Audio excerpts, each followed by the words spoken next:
All right, hi everybody. This is Earl, and I wanted to put together just a few thoughts to good bait, maybe enhancing a couple points that you've made in your analyses that you sent in. This is going back now last week, and maybe provide a couple of new thoughts or just anything that comes to mind that that at least struck me with the tune that I'd like to share with you. And again, hopefully this isn't taken as the way, just taken as a way, or just some thought about what you guys are already putting in on this. Like I normally do, I'm going to. Well, I shouldn't even say normally. This is the second one I've done, right? But in what I did with the last one, I'm going to relate these to Denny's modules that he has set up on our classroom, and just kind of give you some points with that. For good bait, the module 2.4 is the one on brakes and other devices. Den has in here like it might be an added kick to the form or something like that. Actually, the version that I'm still listening to right now, you can hear it in the background. There's a great take on good bait. And I know everybody's got like, oh, you got to check out this version, you got to check out this version. So just add this into the mix if you haven't heard it already. Dexter Gordon on, since I'm recording my screen, I'll pull it up. I can't find this album anywhere. The album's called What's New. But I do know it's on, this version is also on Our Man in Amsterdam, which is another Dexter cut. I don't know if they're the same thing or if it's a remastered thing or whatever it is. But I know it's on Our Man in Amsterdam, and it just came across my Spotify playlist, and it's just wonderful. And something that's in this particular version, and I'll put the links to these in the announcements as well. But something about this that is a common device, definitely with show music, with the Great American Songbook, I feel like, especially with big band and standards, big band and singers. But the device of having the rhythm section play in a 2-feel and then opening up to a 4-feel. And it's such a simple device, but boy, oh boy, does that just hit me every time. What I really like about this particular cut with Dexter is that the backbeat, even in a combo setting, is there. It's not there the whole time, but there's definitely some spots where the drums are wailing the snare on 2 and 4. And it provides such a kick on a great tempo to good bait, too, that once you insert a device like that, this is kind of like what we were talking, or what I was talking about with Silver Serenade as well. How the tune just kind of bounces in 2, and it never unwinds to the 4. Well, here's the case where it does unwind to the 4, and my gosh, it's like a tall glass of water on a hot day. It drives you right to, but that device can also come back later on because it's such a driving force. The soloist, Dexter, starts banging. Dexter sounds amazing on this cut, as he does with everything. But when he starts cranking, the drummer has the opportunity to go back to use that to drive the band even more than just playing the straight ahead time. But it's a device that started earlier on in the chart, too, in this particular version that they're doing of Good Bait. So I think that, again, while it's a rather simplistic device, bringing light to the backbeat on 2 and 4, not just the 2-feel in the drums. You hear that all the time, especially like a brushes, bass walking on 1 and 3, ga-doom, ba-doom, ba-doom, right? And then eventually they open up. But the thought of the backbeat in the drums, boom, boom, boom, boom. That's a very effective device, because it can be used in multiple settings. It can be used in large ensemble. It can be used when the soloist is really starting to rock. And apparently it can be used during the head as well. So if you haven't heard that version of Good Bait, I would suggest giving it a listen. It's definitely worth your time to hear what Dexter's saying on it. And again, the point of the backbeat regarding Module 2.4, the brakes and other devices, I would consider that a great device to use from a composition and or an arranging standpoint. Let's see, the song length, 32 bars, right? We pretty much have that down in an AABA form.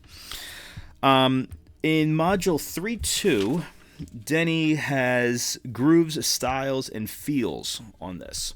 A lot of versions of Good Bait that you hear are that medium, almost like a slower swing, whether it's in a 2 or a 4. Interesting to note that when Dizzy's Big Band did it, and I don't know if Tad Dameron is on this recording or not. My guess would be no, but I'm not positive, and one of you guys might actually know if he was playing on this recording or not. But interestingly enough, the A sections are straight on Dizzy's Big Band, in a quote unquote. I hate to use the term Latin, but there's definitely something straight happening with the eighth note. You can hear the conga bouncing through. You can hear that the time is definitely straight. When it gets to the bridge, it unwinds a little bit more. But it's also the tempo is a little bit brighter as well than the more relaxed that we're used to hearing with Good Bait. So if you haven't had a chance to check out the Dizzy Big Band cut on that, check out the tempo and check out the eighth note as well. You hear the conga happening, and I even think that the conga, which is interesting, isn't necessarily swinging when it gets to the bridge section. I still feel like the conga is still popping the straight eighth note. Check that out. I'd be curious to see what you guys think about that. 3.5, the module on endings.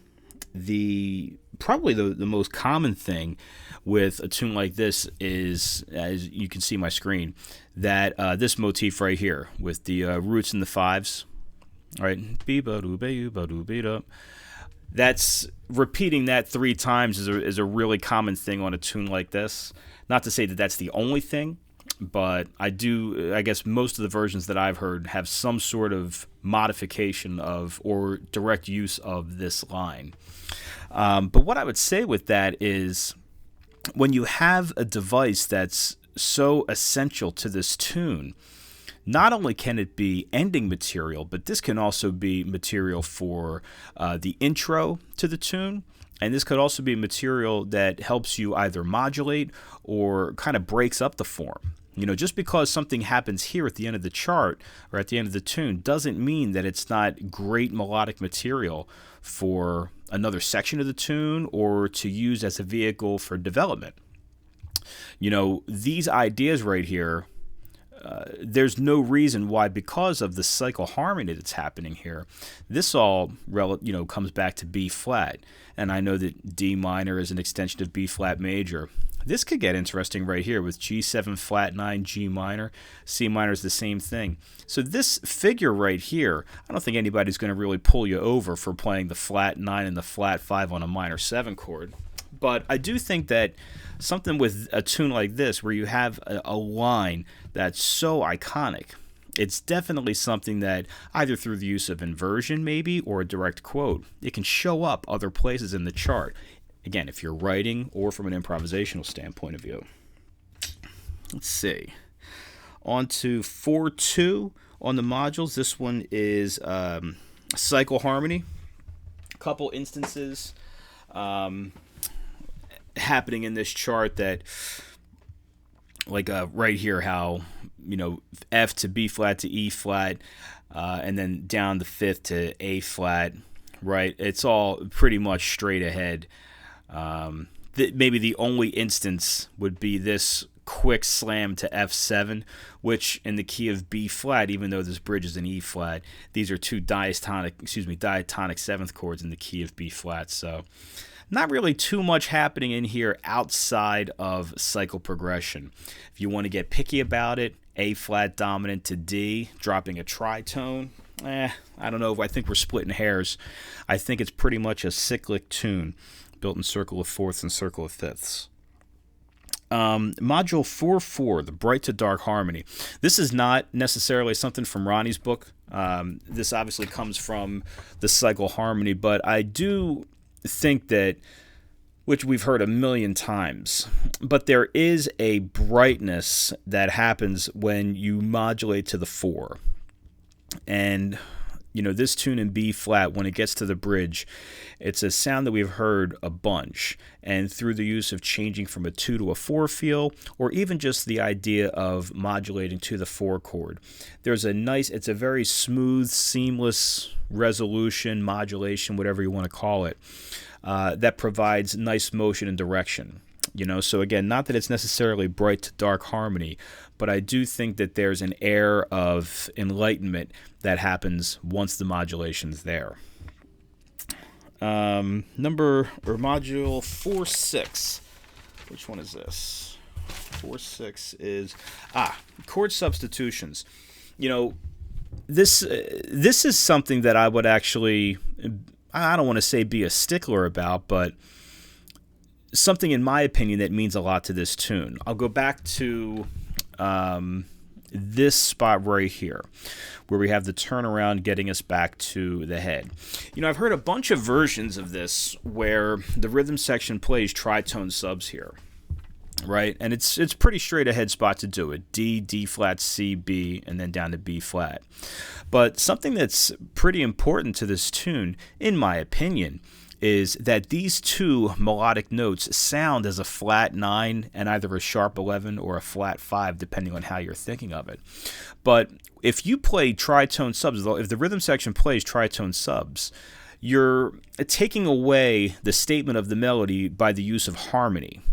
And again, this is all my opinion, but I think because the line is so unique and so strong, it's almost our responsibility to play this as a true 3-6-2-5, because it gives the melody a chance to act as altered tones, right, on both of these. In both instances, is the flat 9 going up to, I'll call it the sharp 11. Again, if you put tritone subs in there, this now becomes the fifth and the root. 1-5-5-1, 1-5-5-1-1.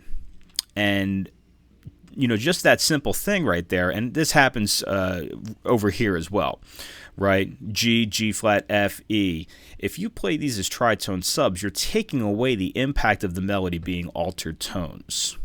Now, again, analysis for analysis' sake, maybe I could be, full of it and making too much of a deal about this. But from a composing point of view, I think it's safe to say that the intent was for these notes to be a rub.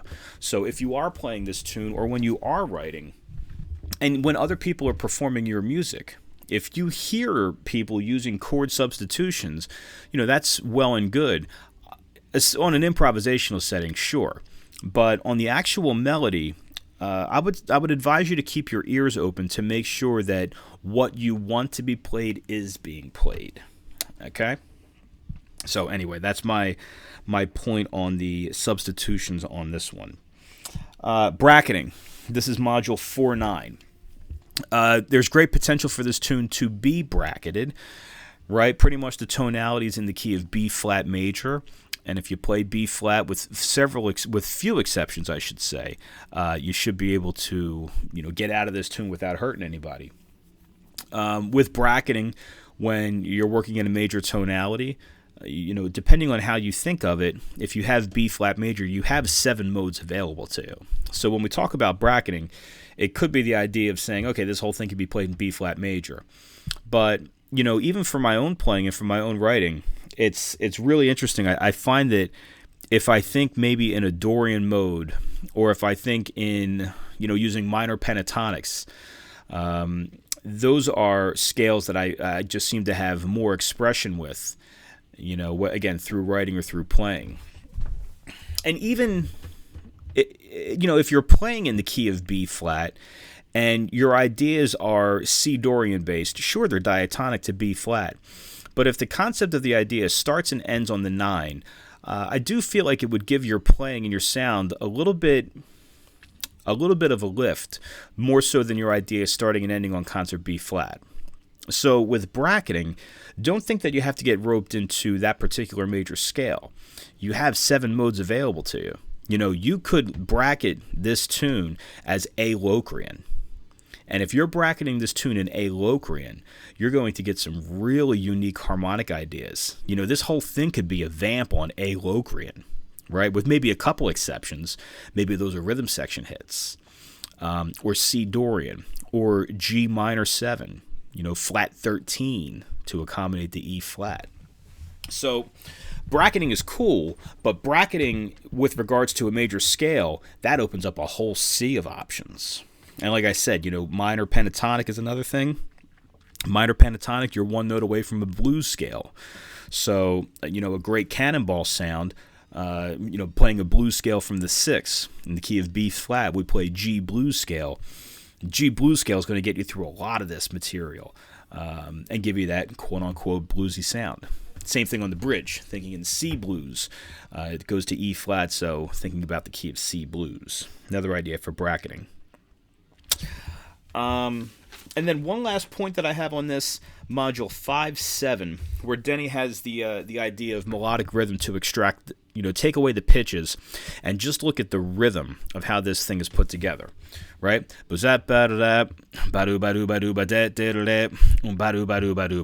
Right? The call, the answer. It's the exact same thing. Right? We're starting to get that almost that classical sense of diminution as we're heading up into our first cadence, right? So taking away the melody or taking away the actual pitches and just leaving the rhythm, you're going to see a real question and answer. One of those assignments that I was talking about before from Jim McNeely that I got, which was great. What version of Good Bait didn't make the recording? How could you write a melody using the exact same rhythms, make this different than what it is right now? What is it that you would do differently sticking to this? So I thought that was an interesting pull for this. All right, well, I am going to call it quits on Good Bait, and I thank you for checking this out. If you get the chance to check this out, and I'll post a couple more up, everybody. So I will talk to you soon. Hope this helps. Bye.